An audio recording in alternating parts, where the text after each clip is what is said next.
Weight loss કરતા હોય કે પછી ગળું ખરાબ હોય આ ઠંડા વાતાવરણમાં, તો એવા ટાઈમે આ એકદમ હેલ્ધી આપણે રાગીનું સૂપ બનાવીશું, જે સૂપ વેજીટેબલથી ભરપૂર છે અને રાગી છે એટલે ફૂલ ઓફ ફાઇબર અને કેલ્શિયમથી ભરપૂર છે. તો એના માટે મેં અત્યારે આ ઘરની જ રેગ્યુલર જે ચમચી આવે છે એ 3 ચમચી રાગીનો લોટ લીધો છે, જે કોઈ પણ ગ્રોસરી સ્ટોર કે કરિયાણાની સ્ટોર પર તમને મળી જાય છે. એની અંદર આપણે થોડુંક પાણી લઈ અને એની પેસ્ટ તૈયાર કરવાની છે. આ લોટને પહેલાં આપણે સરસ પલાળવાનો છે. આમાં ગાંઠા નથી રહેતા, આસાનીથી આ પેસ્ટ બની જશે.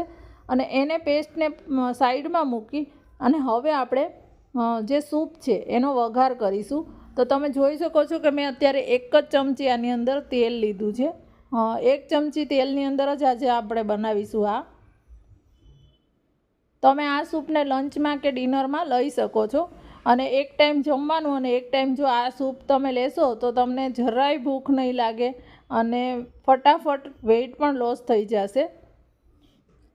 જો આ હવે આની અંદર આપણે લસણ લેવાનું છે. મેં અત્યારે બારીક બધું કટ કરેલું છે. આદું, લસણ અને જે મેં અત્યારે તીખું લીલું મરચું લીધું છે. તમે મોળું લેવું હોય તો લઈ શકો છો. આદું લસણનું પ્રમાણ આની અંદર થોડુંક વધારે રાખવાનું. અને આ સૂપ છે એ એટલું હેલ્ધી છે ને કે તમે આ અત્યારે જો ગળું ખરાબ હોય અને આ 1 બાઉલ સૂપ પી લેશો ને તો તમારું ગળું પણ એકદમ સારું થઈ જશે. અને એમનેમ પણ જો વેઇટ લોસ ના કરતા હોય તો એ લોકો પણ લઈ શકે છે. હવે આની અંદર આપણે ગાજર લેવાનું છે. ગાજર થોડુંક કડક હોય છે એટલે પહેલાં લેવાનું છે. અને અત્યારે ગેસની ફ્લેમ છે એ પહેલાંથી ફાસ્ટ જ રાખવાની છે, સ્લો ફ્લેમ પર આ નથી કરવાનું. કારણ કે આ જે આનામાં સ્મોકી ફ્લેવર આવે એટલા માટે આપણે આ ફાસ્ટ ફ્લેમ પર બધું એને સાતળીએ છીએ.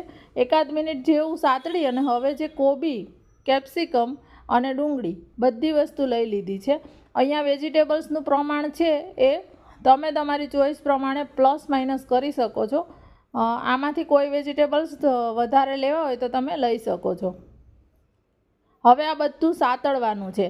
હવે આને સતત આ રીતે સાતળતું એટલા માટે રહેવાનું છે કે ગેસની ફ્લેમ આપણે ફાસ્ટ રાખી છે અને નીચે બેસી ના જાય, તેલ ઓછું છે એટલે.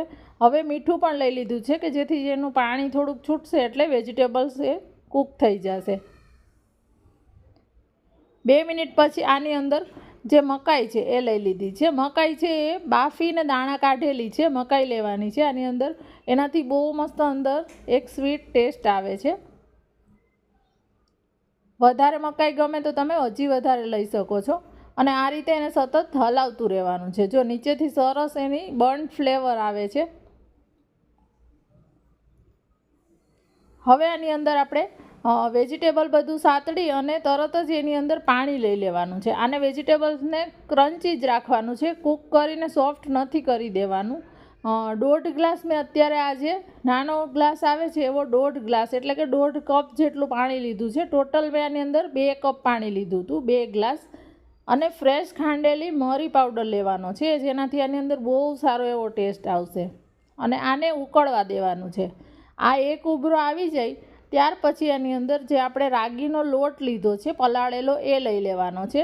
આની અંદર ઉભરો આવે ત્યાર પછી જ રાગીનો લોટ લેવાનો, નહીંતર એ ડાયરેક્ટ નીચે ચોંટી જશે.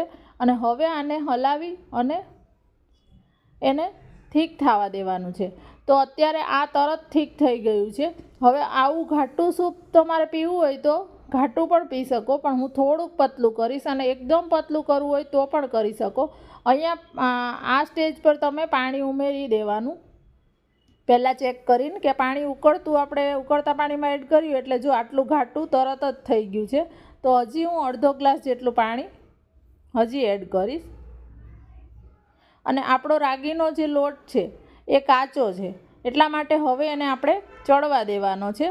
તો આને આપણે ઢાંકી અને 5 મિનિટ જેવું આને ચડવા દેવાનું છે. સરસ ઉકળી જાય 5 મિનિટ સુધી. તો જો બહુ મસ્ત બોઇલ આવી ગયો છે અને આટલું થીક મને જોઈએ છે. તો આ ચટપટું ટેસ્ટી એવું આ સૂપ છે એ આપણું રેડી થઈ ગયું છે. લાસ્ટમાં ગેસ ઓફ કરી અને મેં અડધું લીંબુ ઉપરથી નીચોવી દીધું છે. આ ફરજિયાત છે, લીંબુ આની અંદર એડ કરજો જ તમે.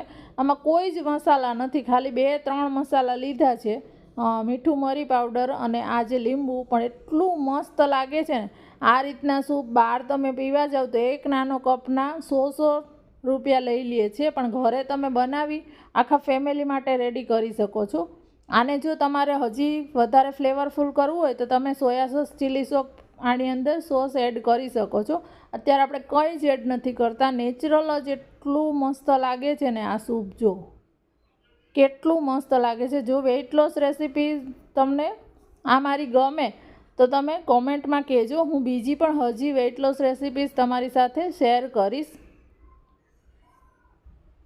અને આ ફૂલ ઓફ કેલ્શિયમ છે, કારણ કે રાગી છે એટલે, અને રાગીના કારણે રાગીમાં ફાઈબર હોય છે એટલે પેટ પણ આ લાંબા સમય સુધી ભરેલું રહેશે. જો આટલું સૂપ તમારે ડિનરમાં તમે લઈ લીધું તો જમવાની જરૂર નહીં પડે.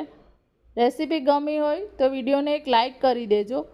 યુટ્યુબમાં જોતા હોય અને ચેનલ પર નવા હોય તો સબસ્ક્રાઈબ કરી દેજો. ફેસબુકમાં જોતા હોય તો ફેસબુક પેજને ફોલો કરી દેજો. અને હા, તમારા સજેશન્સ કોમેન્ટમાં કહેવાનું ના ભૂલતા.